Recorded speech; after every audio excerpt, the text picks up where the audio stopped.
Olá, ele é dedicado, politizado, um bom ouvinte, um democrata. Natural de São Leopoldo, filho do seu Olindo e da Dona Maria, é médico ginecologista e obstetra. Casado com a Tatiana, ele é pai do Gustavo, do Rodrigo e da Valentina e recentemente avô das gêmeas Luísa e Helena. Foi eleito prefeito na cidade de São Leopoldo em 2012 com mais de 65 mil votos. Hoje teremos uma conversa de peso com Aníbal Moacir da Silva, o Moa.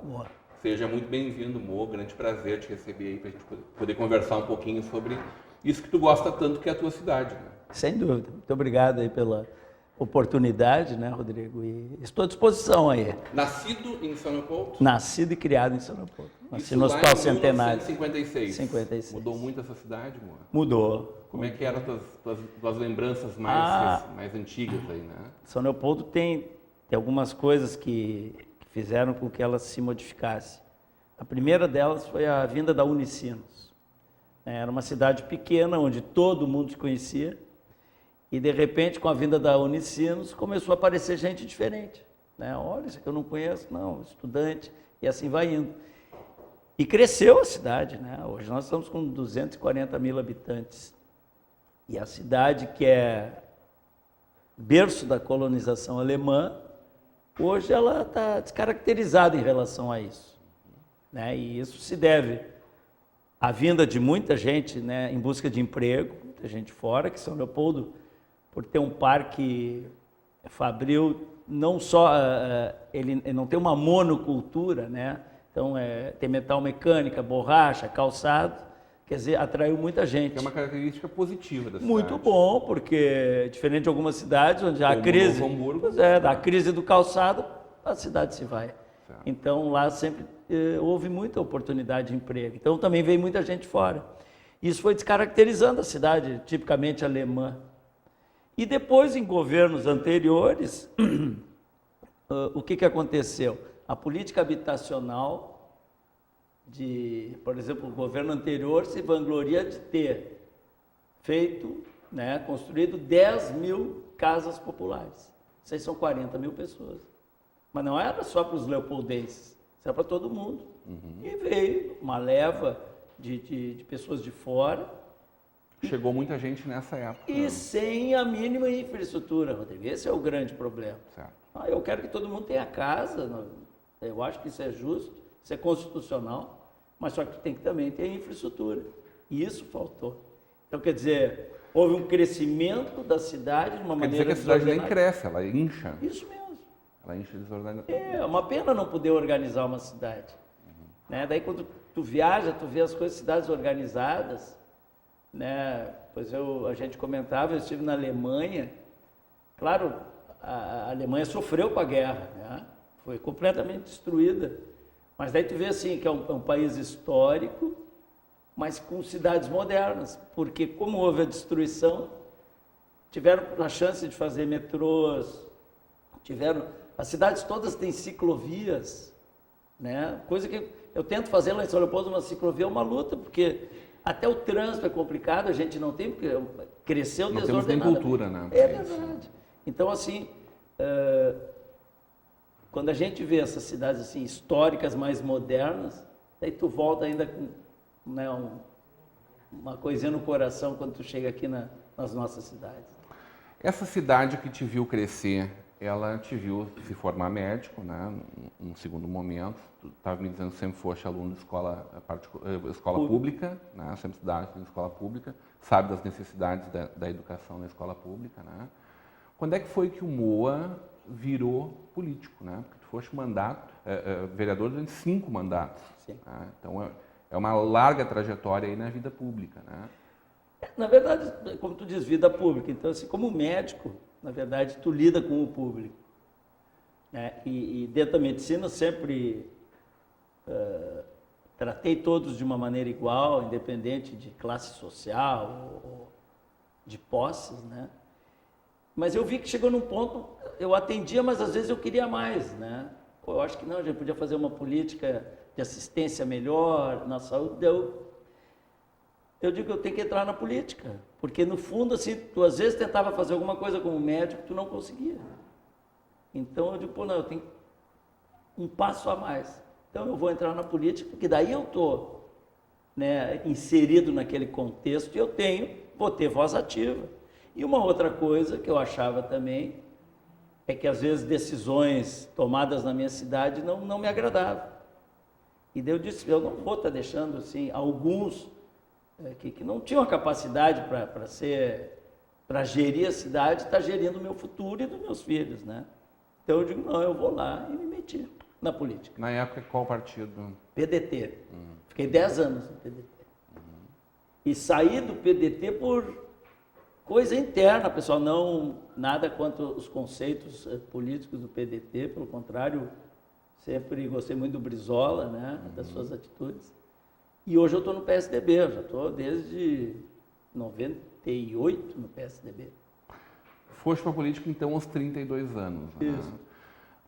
São Leopoldo também tinha, naquele momento, uma visão muito própria, muito sua, muito conservadora, como Novo Hamburgo também, me parece, de manter governos, era um governo PMDBista naquele momento, aí entrou o Olímpio Albrecht, né? Como foi a tua primeira administração? Como é que foi tu, vereador, e o diálogo com a prefeitura? O que tu conseguiu, a partir daquele momento, começar a construir diferente? É que São Leopoldo sofreu muito com isso. Essa polarização de Olímpio, Valdir, PMDB, PDT. Então, um prefeito começava uma obra e se ele não terminasse no seu governo, o outro que assumia não terminava aquela obra. Quer dizer, então ficou disperso.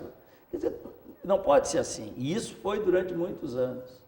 Então, esse é o grande problema, às vezes, de mudanças de administração, né? Tu não seguir as coisas boas. Eu tento fazer assim, manter e ampliar as coisas boas, né? E o que eu acho errado, claro, eu tento modificar. Mas São Leopoldo sofreu muito com isso, né? E então, como vereador, eu entrei no auge dessa rixa que tinha, né? E tanto que depois o Valdir também foi prefeito novamente. Aí vocês estavam em lados distintos, aí tu tinha um prefeito que não era do teu partido. Eu já fui situação, já fui oposição, quer dizer, isso é importante. E essa experiência que eu tive como vereador, hoje, me dá a tranquilidade de ser prefeito. Né? Porque eu entendo a cabeça do vereador, né? Eu sei o que o vereador está passando, o que ele está sentindo, a dificuldade que tem, porque ser vereador é muito bom, tu ouve as pessoas, só que tu não tem o poder da caneta. Mas isso também diminui a responsabilidade. Sem dúvida. De certa forma, as pessoas compreendem isso. Né? Isso. É diferente, espera-se menos, talvez. Isso, daí as pessoas, os próprios vereadores dizem, olha, eu tentei, mas o prefeito não quis. Isso, durante 20 anos, eu passei por isso. É normal isso. É normal. Faz parte da política. Eu te dou até um exemplo, assim, em 2006, como vereador, eu propus, e até me mostraram, vocês viram um recorte no jornal, a iluminação do Transurb, sobre o Transurb. Fui lá no prefeito da época, falei, não fez. Daí quis o destino que agora eu, como prefeito, eu digo, pô, meu sonho antigo, então nós estamos... Está iluminado, está lindo. Quer dizer, mas é uma coisa que podia ter ficado há muito mais tempo, podia ter sido utilizada. Então essa é a diferença, então, tu ser vereador, que tu vai lá, tu dá a ideia, mas quem realiza, na verdade, é o executivo.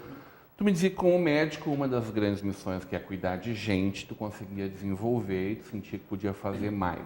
Mas aí cuidar de uma cidade com 240 mil pessoas não é a mesma coisa. Não, Quais são as dificuldades que todo dia batem na tua porta? Não, São Leopoldo, hoje, o grande problema é o problema financeiro. Entende, Rodrigo? Se nós herdamos, é uma herança maldita, eu digo. Passamos, e eu dizia na campanha, uma praga de gafanhotos. Acabaram com a lavoura e vão embora. E assim nós assumimos São Leopoldo. E a exemplo do governo do estado que está acontecendo agora, Não é novidade nenhuma. Esses dias o governador foi a São Leopoldo e eu falei, o senhor vai enfrentar, e está enfrentando o que eu enfrentei. Então tivemos uma dívida enorme, nós temos o Instituto de Aposentadoria, que foi uma irresponsabilidade. Eu vou te dar um exemplo, só um exemplo. Quando a parte patronal que nós deveríamos passar para o IAPS era 18%. O governo anterior baixou para 12%, para ter mais esses 6% para investimento.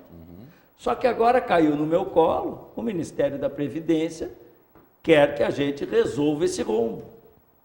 Então nós vamos ter que começar a aplicar agora mais 5% do índice percentual para chegar nos 18%. Isso aí representa quase 1 milhão por mês. Tira-se da onde esse dinheiro? Boa pergunta. Deixa-se de investir. Né? E eu, como médico, a gente gasta muito com a saúde. Nosso orçamento lá da saúde é 38,8%. Esses dias nós tivemos, inclusive, nossas contas bloqueadas, porque não entendiam como é que a gente gastava mais de 35% na saúde. Eu nunca vi disso, Rodrigo. Se quer bloquear minhas contas porque eu não estou investindo o suficiente, menos de 12%, menos que tudo bem. Agora eles bloquearam as contas porque eu estou investindo muito. E, na verdade, nós estamos sustentando o SUS lá em São Leopoldo. Nós estamos sustentando. E agora, com essa mudança de governo, eu pensei que a gente ia ser, pelo menos, olhar de uma maneira um pouquinho diferente. Sabendo que nós estamos prestando um grande serviço? Não. Agora o governador, 6 meses, nem fala em dinheiro. Antes a gente nem era recebido no governo do Estado. Agora nós somos recebidos, mas voltamos de... Mas só para tomar um cafezinho e olhar nada. Isso, pelo menos somos bem tratados, né? Tá certo, tá certo. Tu estava falando da área da saúde, é o grande dodói das pessoas, é o que nos afeta mais diretamente, principalmente quando a gente precisa, né? Até lá tá tudo bem, quando a gente precisa, bate na porta e vê que não tem um carinho, não tem uma recepção. E aí ele vira sempre uma moeda de troca do político com o seu eleitorado. Bom, a tua diferença é que tu és oriundo da área da saúde, né? E me parece que São Leopoldo tem uma história de políticos envolvidos com a saúde. Tu não está fugindo a essa regra. O doutor Olímpio, né? É isso, também, né? Também. O que tu está conseguindo realizar dentro dessa área? Importante assim, Rodrigo. Nós temos uma Secretaria do Orçamento Participativo. Eu fui a todas as plenárias. Que é uma construção antiga que vocês mantiveram. Mantivemos, porque eu acho importante dar voz à comunidade, né? Certo. Então, eu fui a todas as plenárias. E sempre que eu chegava lá, eu dizia, o pessoal vai reclamar da saúde. Porque, na verdade, a minha eleição se deve muito ao problema de saúde do governo anterior, né? Que deixou um caos, falta de médico, problema, interdição do hospital. Então, e eu como médico, a população viu, não, esse vai mudar. E, na verdade, e aquilo que eu estava te dizendo, eu ia nas plenárias e pensava, esse bairro aqui de certo vai reclamar da saúde. Não. Não. Então deixou isso, e depois nós fizemos pesquisas. A queixa maior era a saúde. Hoje ainda tem queixas pontuais, claro, mas o maior problema hoje de São Leopoldo é a segurança, que foge do prefeito. Nós temos a nossa guarda municipal, mas não é com essa intenção como é uma brigada militar ou uma polícia civil, né? Mas então... São quantos funcionários da guarda em São Leopoldo? Basicamente trânsito e patrimônio público. Né? Mas tem alguns andam armados, né? Ajudam muito, fazem essas blitz, isso é importante, né? Balada segura, né? Para evitar a violência no trânsito. Mas então, assim, é importante tu ir nos locais. E daí a visão é diferente, né? Porque se eu não tivesse ido, eu ainda achava, não, o pessoal reclama mais de saúde. E não é. E aí a gente tem a recuperação do posto da Oswaldo Aranha, né? E também uma conquista importante que o Centro Médico Capilé foi assumido pelo município. Não, é que assim, o posto de saúde é um posto antigo, é o antigo posto de higiene. Era do governo do estado que repassou para o município. Em 2011 ele foi fechado, né? Daí a política do governo anterior, e uma promessa de campanha minha e do Daniel era que nós reabriríamos o posto. E realmente, reabrimos, É um serviço qualificado, vem gente de outros municípios para ver como é que a gente trabalha, lida muito com hepatites, HIV, né? Então, é um serviço especializado. Então, nós reabrimos. O Centro Médico Capilé, nós fizemos num prédio somente, todas as especialidades nós pusemos ali. Então, quer dizer, não fica uma coisa espalhada, por exemplo, um gastroenterologista num lugar, um ginecologista no outro. Então, as especialidades ficaram ali. Então, essas coisas na saúde a gente está fazendo. E uma outra coisa que eu estou postergando a inauguração... Quero saber que história é essa. Tem uma UPA pronta para funcionar e ela não abre. O senhor vai me responder isso logo depois do nosso intervalo, hoje numa conversa de peso com o prefeito de São Leopoldo, o Moa.